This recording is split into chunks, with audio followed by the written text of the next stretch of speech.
seriously popular. Kelly, welcome back. We have missed you here in MAGAland. Missed you too. Glad to be back. There's no shortage of drama in Washington, D.C. that we'll get into today. So I'm looking forward to being here with you. That's right. We have a great episode today. While we are recording, Robert Kennedy Jr. is having his Senate confirmation hearing. In the spirit of this, we have a special guest, Dr. Aseem Malhotra, cardiologist, health campaigner, and author, to talk to us in depth about RFK Jr.'s plans. We will also be revisiting our conversation from the last episode because Carolyn Kennedy has now weighed in on her cousin's appointment. All of this and more right after the break.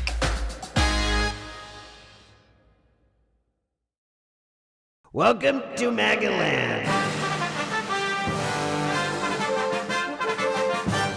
Welcome back. With us today, we have Dr. Aseem Malhotra. He's a British cardiologist, an author, a health campaigner. Welcome, Dr. Aseem. Hi there. Nice to connect with you.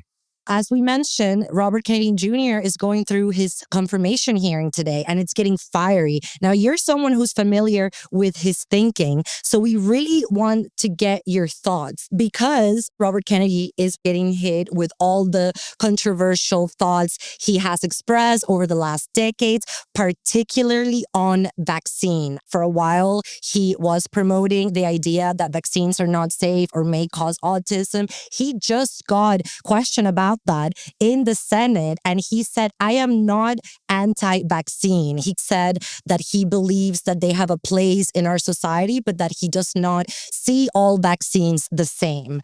What can we expect from this hearing, doctor? Yeah, it's a great question. So I've known Robert Kennedy Jr. for a number of years, actually. He first reached out to me at the end of 2022 when I published a paper calling for a pause in the COVID vaccine rollout because of serious and not uncommon harms. And of course, an efficacy that we realized certainly by the middle of 2021 that was poor.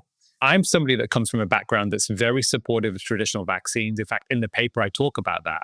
And when I got to know him and we met several times, we've spoken at lots of events together, I've read his work, I've read his book, The Real Anti-Fauci. I could say that without any question that he is an extremely intelligent, articulate, and honorable person who is dedicated to good science. So he absolutely is not anti-vax. He is asking legitimate questions about data transparency. And this is a massive problem. This has been a huge problem for not just about vaccines, but all drugs. This is something, really the elephant in the room, is that medical knowledge is under commercial control, but most doctors don't know that. So what's happening now is just smearing attacks on him, really fueled and orchestrated by the very industries that he's calling out, let's say Big Pharma in this instance.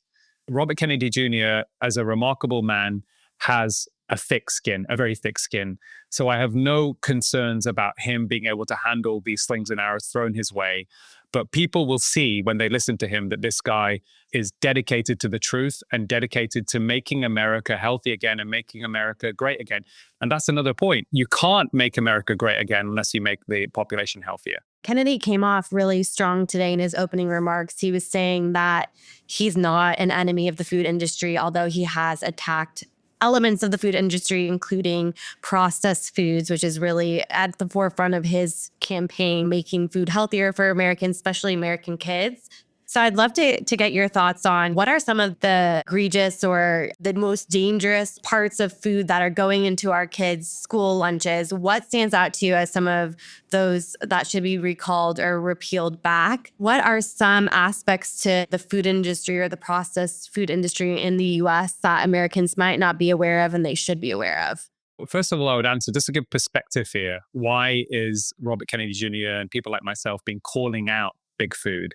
Many years ago, a professor of psychology from Yale, again, one of the top academics in obesity research in the world, Kelly Brownell, he published a paper which was called Big Tobacco Played Dirty and Millions Died. How similar is big food? And this is really what we're talking about, is the entity, these big corporations, their primary purpose, legal obligation, if you like, and this is an issue that needs to be addressed, is to make money. So what have the food industry done? And I think over time, we've realized that like big tobacco, they have manipulated ingredients in food products to make them hyper-palatable and addictive. And addiction is the opposite of free will. So what we really need is a cleaner food system where there's greater transparency, certainly in terms of what these foods are doing to the body. And there's a wealth of data, to answer the second part of your question. The ultra-processed food is probably the major issue in the United States. So 60% of the calorie consumption in the US comes from ultra-processed foods. What does that mean? In very simple terms, industrially produced food products that have at least 5 or more ingredients, usually with additives and preservatives, that are full of unhealthy oils, sugar, refined carbohydrates. And we know that those foods are very much likely a main driver of the chronic disease pandemic. So really the major issue, the low-hanging fruit that needs to be addressed, I think, in the United States population when it comes to food is to really curb the consumption of ultra-processed food. And of course, that applies to food that kids eat as well. If we go back to just simple eating real food as a public health education campaign and create environments that are going to be conducive to that, the good news is you could very quickly reverse the burden of chronic disease in the United States population. And I think that's RFK Jr.'s forte. Like, most Americans appreciate his push to make the food that we eat better. However, we go back to past controversial statements that he has said and that will come up. And I want to put some of them by you. Some of his claims have included that Wi-Fi causes cancer and a leaky brain, that school shootings are attributable to antidepressants, that chemicals in water can lead to children becoming transgender, that AIDS may not be caused by HIV. Another controversial moment that they have been discussing on the Senate floor today is Kennedy's trip to Samoa, where he promoted the idea that the measles vaccine was not safe, and then there was an outbreak. So how would you respond to all of these arguments that the Democrats are sure to make on the Senate floor? Every conversation I've had with Bobby, and there's been a lot of conversations, and I've read a lot of what he's written and what he said, I think a lot of these comments are probably very much taken out of context. I think they are deliberately designed to smear him, coming from mainstream media. But what I would say, listen, no one's perfect. And if Bobby has said something which is maybe an exaggerated claim, he'd be the first person to listen to the contrary view and to really evaluate it and then make a more nuanced decision about what he thinks. And that's why we need someone like him to be heading the HHS. I've worked in health policy in the UK for many years in different areas. I've met lots of politicians, I've met lots of healthcare leaders and got the essence of them as individuals. No one, in my view, comes close to Bobby Kennedy in terms of someone that genuinely cares about the community and public health, not personal interest, and also has the intelligence to be able to deal with complex information and also get the right kind of people around him. It's something that I've been in discussions with the Maha team, and if I get any particular role that I've been put up for, of course, I would take it with great honor.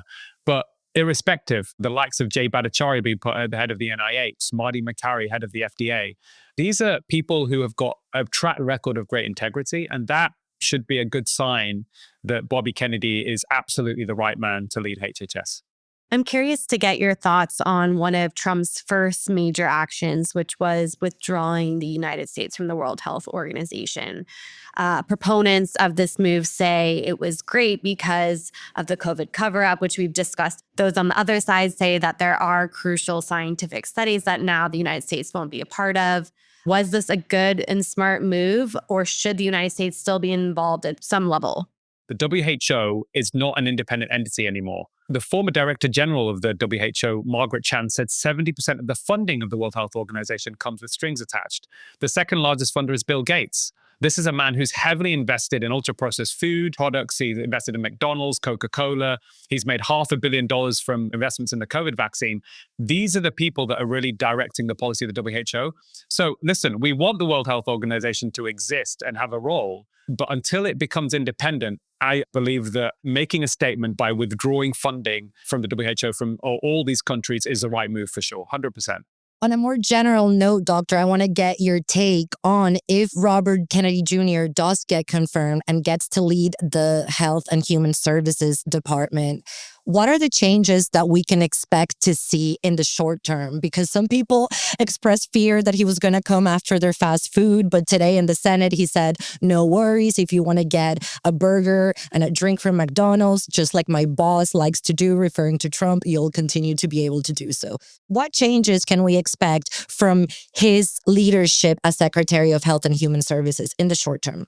Yeah, we've had many conversations over the last few years on various issues. I think one of the big issues, of course, is we're not calling for the banning of the sale of junk food, but creating environments where the default choice becomes a healthy choice, becomes easy and affordable for people. I think that certainly has to be looked into, and whether there are policies we can introduce by reducing the cost of healthier foods. So I'd love to get your quick prediction. Do you think that RFK Jr. will sail through the Senate in the next week? Listen, I'm hopeful and confident that he will. And if he doesn't, all hell will break loose. I think people need to acknowledge and understand. I was in America during the election. I was following it very carefully. I supported Bobby Kennedy Jr. when he ran for president before he decided to align with President Trump. I honestly think that millions of people, for sure, voted for President Trump to get Bobby Kennedy in there. And I honestly don't think that President Trump would have won, certainly not with a clear margin, if Bobby hadn't joined him. I think that's a very fair point, and we'll be reporting live once his confirmation does or doesn't go through. Thank you so much, Dr. Aseem Malhotra, for joining us today on MAGAland. My pleasure. Thank you. We will be back with more after this break.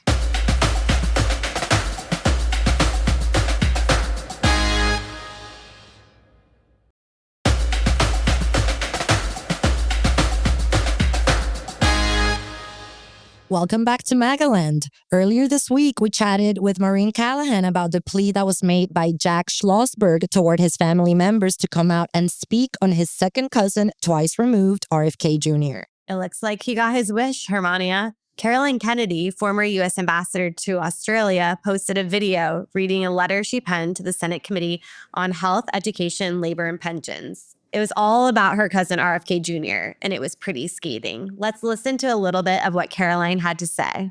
But now that Bobby has been nominated by President Trump to be Secretary of Health and Human Services, a position that would put him in charge of the health of the American people, I feel an obligation to speak out.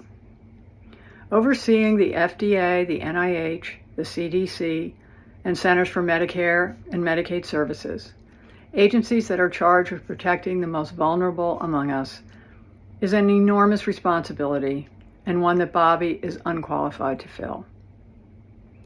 He lacks any relevant government, financial, management, or medical experience.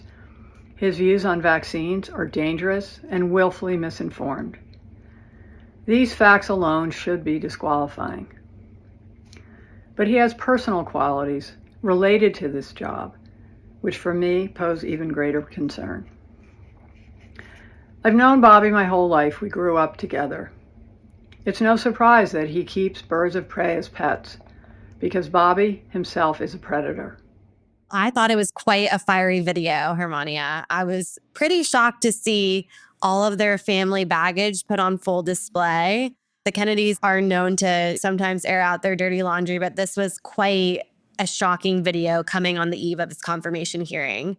I thought the first point she was making about how he was a predator and would blend up chickens and other baby animals into a blender to feed to his hawks was quite stunning.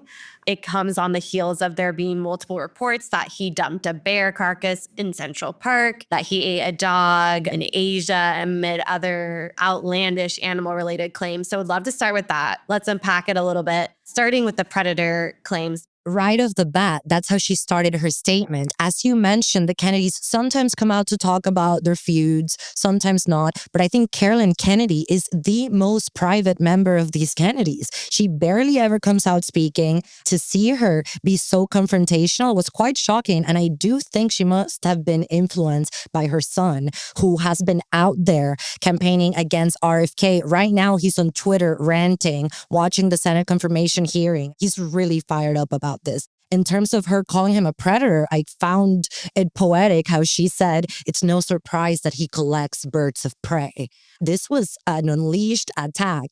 But what I really noted the most is her placing this blame on him, being not only a predator like against women or animals, as we have heard stories, but being a predator to his younger family members. She depicted Robert Jr.'s dorm room and basement were the places where his younger cousins and siblings became addicted to drugs. Now, I thought this was an incredible statement to make, but also a little unfair because we know that the Kennedys' history of drug and alcohol addiction goes way back. We now know that JFK had a habit with pills that were prescribed by doctors to deal with his extreme pain. We know about Ted Kennedy's struggles with alcoholism. So I thought that was taking it really far. It seemed like she was casting blame for their entire family's years of drug addiction and struggles, which has been documented on RFK Jr., which seemed a little extreme to me. RFK Jr. has been very vocal about his struggles with drug and alcohol. He's talked about how he wants to be there for other members of his family who have gone through the same struggles, how it's really just destroyed his life. And now he's on a good path and he's on a healthy wellness journey. And he hopes that more Americans can turn their lives around who are suffering from the same sort of diseases. So it was quite shocking to see. This was a very clear sort of last-ditch effort on behalf of Caroline to try to tank his bid for HHS secretary. Republican senators see right through this kind of 11th hour push. If anything, it's firing Republicans up to support RFK Jr. more. I don't think it'll have an impact on his overall hearing or outcome of his nomination. But it is shocking to see the Kennedy family being embroiled in this sort of drama again. And I do think you brought up a good point about how Jack is orchestrating behind the scenes. He loves a good TikTok moment. He loves a good viral moment. So I think he saw an opportunity here to stay relevant and really went for it. Democrats are trying to say that Robert Kennedy is doing everything he does because he has financial stakes in lawsuits against certain companies. Elizabeth Warren and Bernie Sanders just went at him on the Senate floor, probably the two most progressive senators. Bernie Sanders really had a moment. Apparently, he pulled up an image of onesie for babies that's being sold in by a foundation that has ties to Robert Kennedy Jr. And the onesie says, "No vax, no problems." The Vermont senator has confronted Robert Kennedy about this. Kelly, this is going to be a long confirmation hearing. That was quite a shocking moment. He pulled up the big photos of the blown up onesies that were selling for $26 a pop. RFK Jr. quickly said that he resigned from the board. He has no power over the organization, the Children's Health Defense anymore, and that he wasn't involved at all in this. But Bernie Sanders just kept laying into him. So it was definitely a moment that was made for television. Bernie knew exactly what he was doing. RFK doubled down. He says that he is in support of vaccines. He's really walked back from some of his more fringe comments on them in the past. And he says that he wants to work toward good science. So he's really doubling down on those claims. I think he's trying to strike a more moderate balance to get Bernie Sanders and Elizabeth Warren off his back. This really has been a packed episode, and I cannot wait to see how this hearing concludes. Me too. Thank you, everyone, for joining us again in MAGAland. We love hearing from you. Please email us at welcometomagaland@dailymail.com and follow us on Instagram at welcometomagaland.